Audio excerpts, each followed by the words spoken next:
Hello, BookTube. We're continuing with the library tour of my little book room here, and we are on to the next Joe bookcase. I have this whole wall of bookcases that were made for me, custom made for me. They're rock solid, beautiful things, and crucially, they're also tall and thin instead of the usual rectangular bookcase shape that is not very convenient.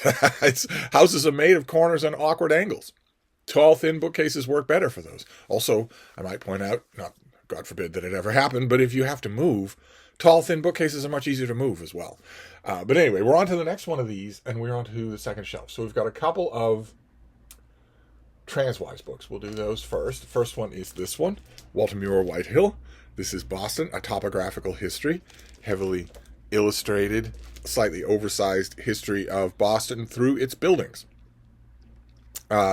And also its topography, because Boston for a long time was a bulb at the end of a thin neck surrounded by water, and it's not anymore. It doesn't really look much like it did 200 years ago.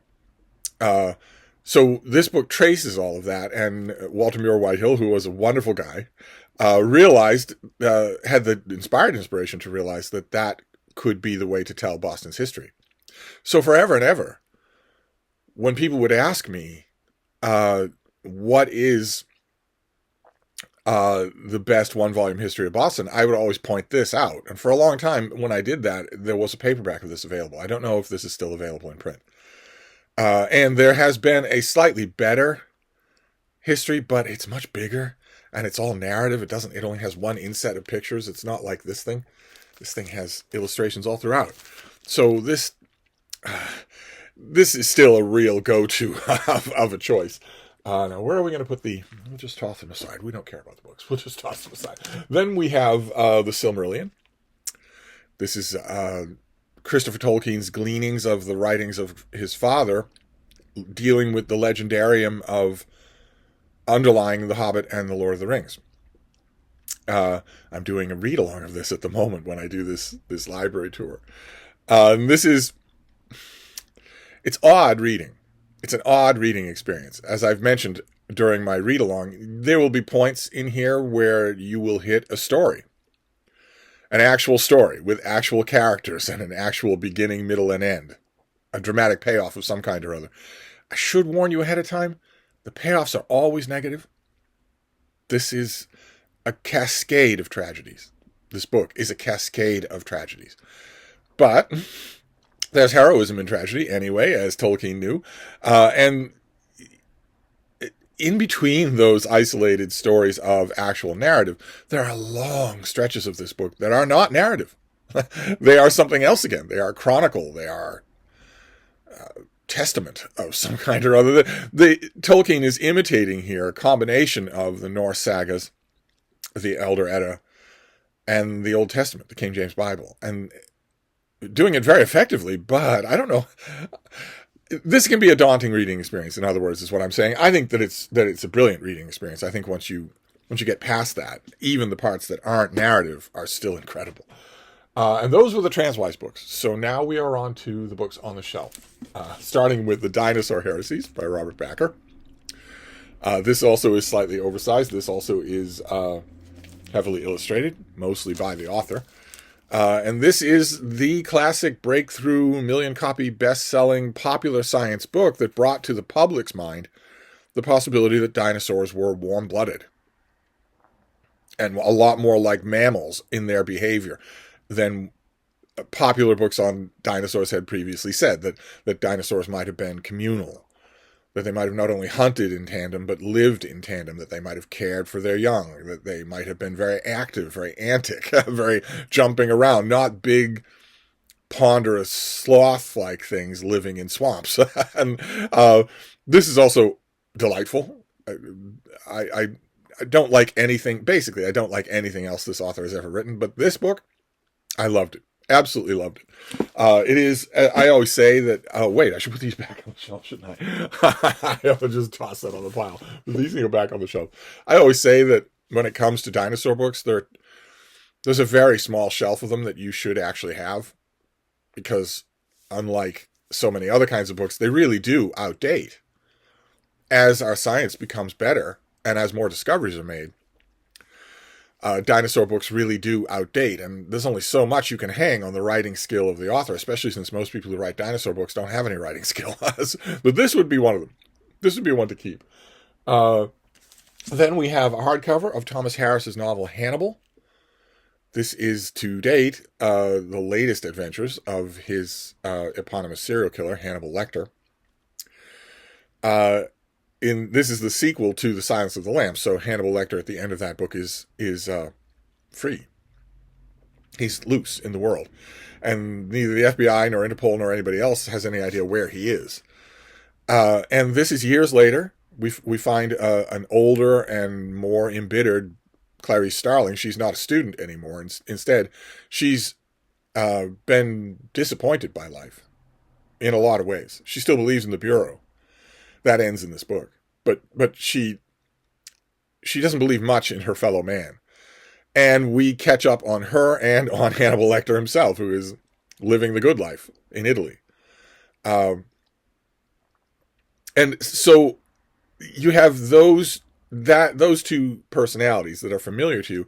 And then, crucially, there's a third personality in here who is not familiar to you, although he has been alluded to in earlier Hannibal Lecter novels. And that is a character named Mason Verger, who is very wealthy and who was one of Hannibal Lecter's victims who survived. And he has conceived and concocted a long, simmering plan to find Hannibal Lecter and have gruesome revenge. So you've got those things intertwining, and it all works really well. In addition to that, it is beautifully written.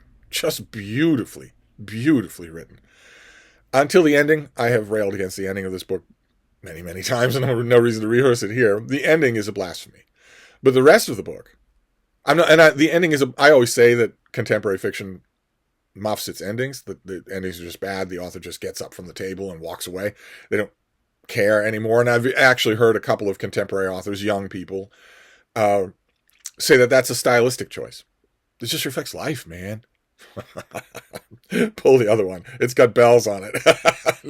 No, but this isn't that. This isn't that. It isn't that Thomas Harris muffs the ending of this book. He knows just what he's doing at the ending, and what he's doing is evil. It's pure blasphemy. But the rest of the book, 90% of the book, brilliant.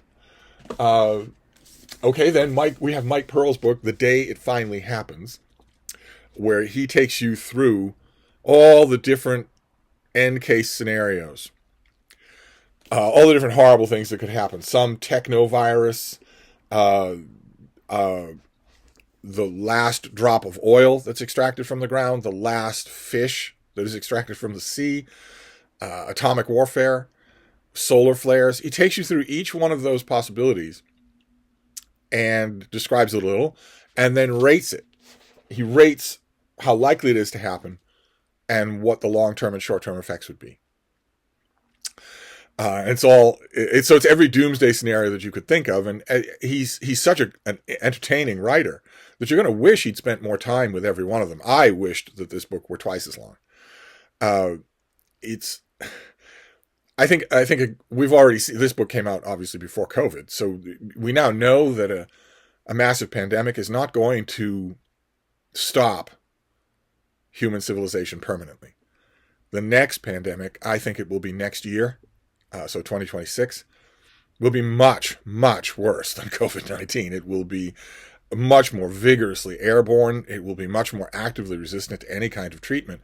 And also, the government engineering treatment programs in order to develop vaccines at lightning and warp speed and get them out to the public, that won't happen. Imagine what COVID would be like if that hadn't happened, if there hadn't been vaccines. Well, that's not going to happen now.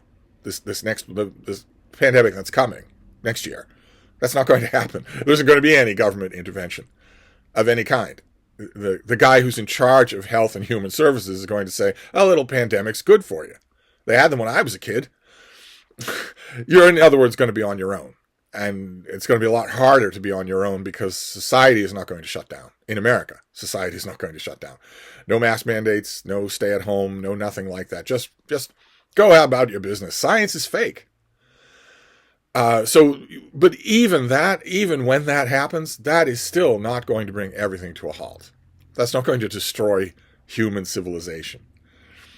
Aside from the strike of a rogue asteroid, there's only one thing in this book that's going to destroy human civilization, and it too is going to happen in your lifetime. And that is wide-scale exchange of thermonuclear war. If 10 modern thermonuclear weapons were detonated, not 100 or 1,000, if just 10 of them were detonated, the Earth would be poisoned irretrievably for the next 100,000 years. Life would survive, but crops would not survive, humans would not survive, and certainly civilization would not survive, and of course, 10 warheads would not go off. 10,000 would. That's the thing that would do it. And, well, we don't need to go far afield here, but I have mentioned many times before that things in history happen in recognizable patterns, and some of them happen in only one pattern. Fascism is a disease. It's a rash among governmental systems. It's a rash in a completely different way from simple military dictatorship, and a completely different way from parliamentary democracy, participatory democracy, constitutional monarchy, actual monarchy. It's completely different from any of those systems. It's completely incompatible with all of them. It's rabid. Militant fascism is rabid. And whenever it occurs, the other countries of the world, regardless of their governmental system, band together to eradicate it physically. It has to be eradicated physically. You cannot talk with a fascist. They never apologize. They never revise their opinions, no matter what. You hit them, they hit you back twice as hard. They mock crippled people. So you can't negotiate with them. You can't get them to change their ways. And governments in the world, in history, have noted this, that the only way to deal with a militant fascism is to eradicate it physically. In other words, Berliners hunting rats in basements in the ruins of Berlin. And every time that has happened so far on a wide scale for a big, powerful fascism has been in the pre-nuclear age. Think about Adolf Hitler in his final weeks in the Reichschancellery, blaming his generals, but also blaming the German people, saying the German people let him down, that the whole world was too weak to have him in it, that he was absolutely more knowledgeable and better and more far-seeing and stronger than literally anyone in the world or any nation. Some of that might sound familiar to you. Now, picture Hitler in the Reichschancellery if he'd had nuclear weapons. If you're not concerned with the welfare of your people anymore, if you hate your people, just imagine a dear leader who hates his own people. I know it's tough, but try to imagine that.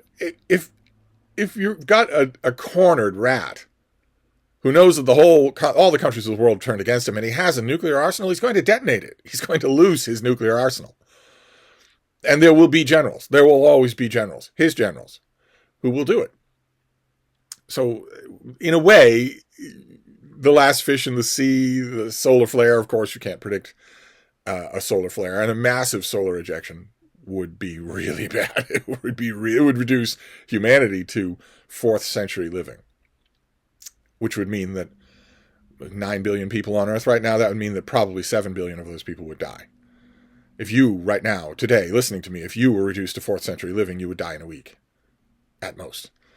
Or you'd be killed by your neighbors in 2 days. But most people cannot revert to 4th century living and live. So, but nevertheless, people would survive. A full-scale nuclear exchange, no one would survive.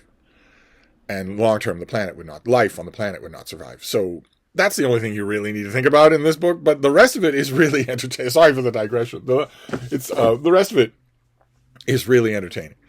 Of course, if you had generals in a militant fascism who were all trained to say, no, I absolutely will not do that. I have loved ones on the mainland. I'm not going to loose my nuclear arsenal just because you tell me to. I'm not going to do it. No, my answer is no. And also, I'm in front of the machine, and I have a sidearm. So you have to go through me to get to it. If generals would do that, well, then you would know that generals would not release those weapons, but then by definition, you would be living under a military dictatorship. But anyway, let's move on to much lighter stuff. Like, for instance, as light as it gets, P.G. Wodehouse. This is what ho. This is a big collection by who is this? Hutchinson, just a remainder company, I think. This is just a big collection of Bertie Wooster. You can guess what's in here by the fact that on the cover Bertie is wearing a mustache, which reminds Jeeves of Lord Kitchener. This is as light as it gets, as wonderful as it gets. These are Jeeves and Wooster stories. I think this is all Jeeves and Wooster. Oh no, this is the best of P.G. Wodehouse. So this will not all be Jeeves and Wooster. This will be, this is everybody. This is the Drones Club and Mr. Milliner and Blanding's Castle and Jeeves. So for Jeeves, which is the only thing that matters, we have Jeeves and the Impending Doom, Jeeves and the Song of Songs, Gussie Presents the Prizes, which is from a novel. It's a classic comedy scene. And Roderick Spode gets his comeuppance. And there'll be a bunch of other stuff in here. I'm always up for any kind of P.G. Wodehouse anthology. There's P.G. Wodehouse all through this room. And not all together, which is going to bother some of you. Then we have another P.G. Wodehouse collection. This is Just Enough Jeeves, edited by Robert McCrum. And this, I believe, is just Jeeves. So this has the French flaps, a nice solid binding. I think this is all Jeeves and Bertie Wooster. Bertie Wooster is a foppish man about town, a young man, independently wealthy, and he has a valet. He has a gentleman's gentleman. He has he has Jeeves, who is extra brainy. he can see through all sorts of problems, and he helps Bertie and his brainless friends get out of one idiot scrape after another. Let's see what's in here. So I get these anthologies mixed up. This has Joy in the Morning, Very Good Jeeves, and Right-Ho Jeeves. So that's wonderful. That's just the kind of turnaround we needed. Oh no, we go back to being grim. We go back to being grim with this thing. This is a big, who did this? Doubleday, a big, beautiful Doubleday hardcover of Seven Pillars of Wisdom by Lawrence of Arabia. This is his insider story of the Arab revolt during World War I, and it is incredible. It's just amazing. It is one of the great it's one of the great publications of nonfiction in the 20th century. If you had to come up with a list of 100 of those, first of all, it would be me who would do it. Okay? If Time Magazine or Yahoo News or whatever, or your precious Benjamin McAvoy, if these people come up with a list of the best nonfiction of the 20th century, ignore it.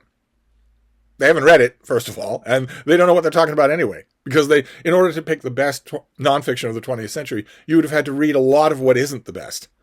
They're just aping other lists. That's all. Whereas I don't do that. And on that list, for the general nonfiction for the 20th century, this would be high on the list. I don't know if it would be number one. I'm not sure it would be number one.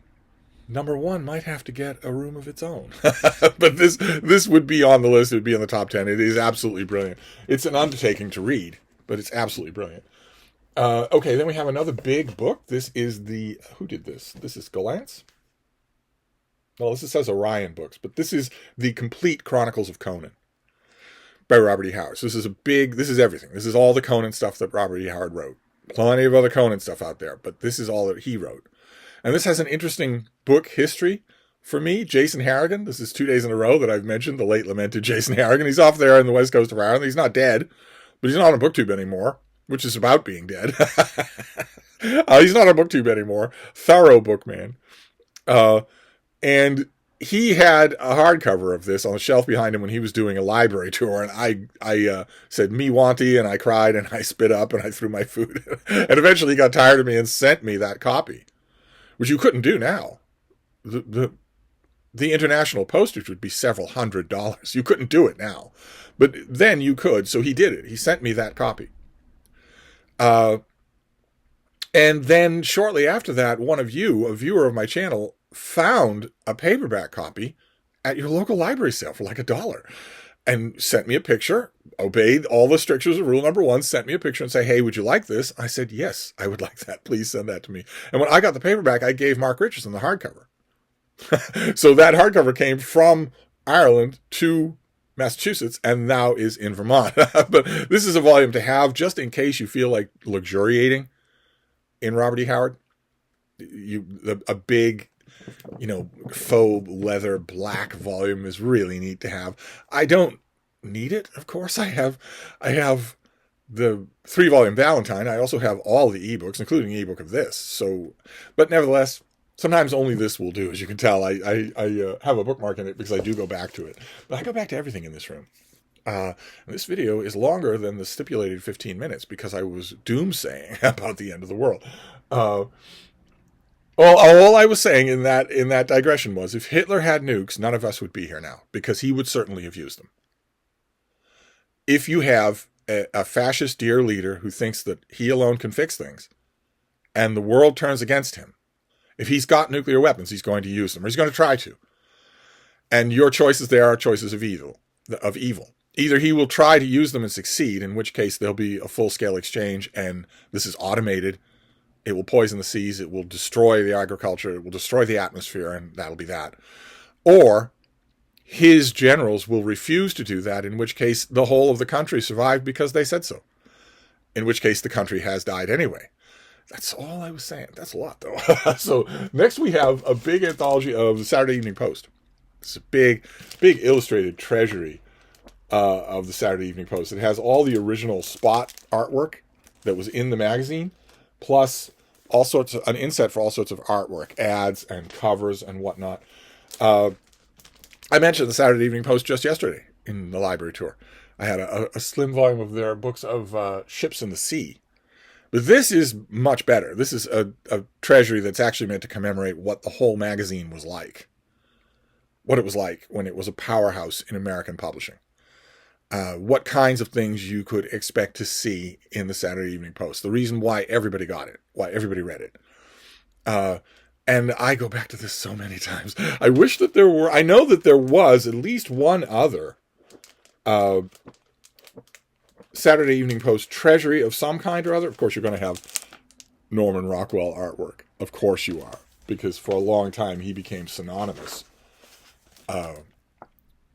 with the cover of the Saturday Evening Post. There is at least one other treasury that I wish I had, but I go back to this one all the time. All the time. All right. And then we can finish up with a work of history, which is not with my other history books. Because I go back to it so often. I go back to it all the time. This is by Palmer and Colton, and this is a history of the modern world since 1815. Just a battered trade paperback. I'd love to find a new copy of this. Not new. This isn't in print anymore, but a newer copy of this because it's incredible. It's just incredible. You wouldn't think so. It seems so much like a history book, but it is beautifully written. Just everything that you would want. World War I, the Raj, colonialism, especially World War II, the chapters on World War II are amazing. Just amazingly written. Written with a tense kind of drama that you would not expect to find in something that was obviously conceived and marketed as a textbook. And for that reason, it's in here when we haven't seen, in this library tour so far, we haven't seen many history books, right? Dermot McCullough's Christianity. I guess you could call Boswell's Journals history. Van Wyck Brooks for Flowering of New England. Yeah, not many histories. We'll encounter some more, but most of them are just grouped together in other parts of Hyde Cottage. They're not in this room. I often debate that. I often think, well, some of the histories that are out there, I do go back to all the time. I absolutely love them. Surely they should come in here. And then I think, but then you'd have half your history in one place and half your history in the other, half your biographies in one place, half your biographies in another. And somehow that never appeals to me. Like, for instance, what's a good example? Mary Queen of Scots by Antonia Fraser is out there when it absolutely shouldn't be. It should be in here. To use just one biography, there are lots of others. In the Presence of the Creator, great biography of Isaac Newton, should be in here. And instead it's out there. I don't know. Maybe I'll reimagine this room. This room needs one more bookcase. Obviously, as you can see right over my shoulder. Look at that. Look at all that space there that's not in use. You could get, if I could find taller bookcases for there, then I could move those out and fill that space and have even more book room.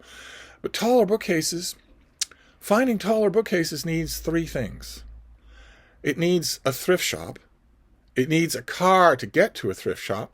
And it needs some weightlifting shoulders to carry the thing that you find at the thrift shop. And what's the likelihood that I'm going to have all three of those anytime soon? Anyway, I'm going to wrap up this library tour. I'll just keep talking, but I'll be back. Thank you, BookTube.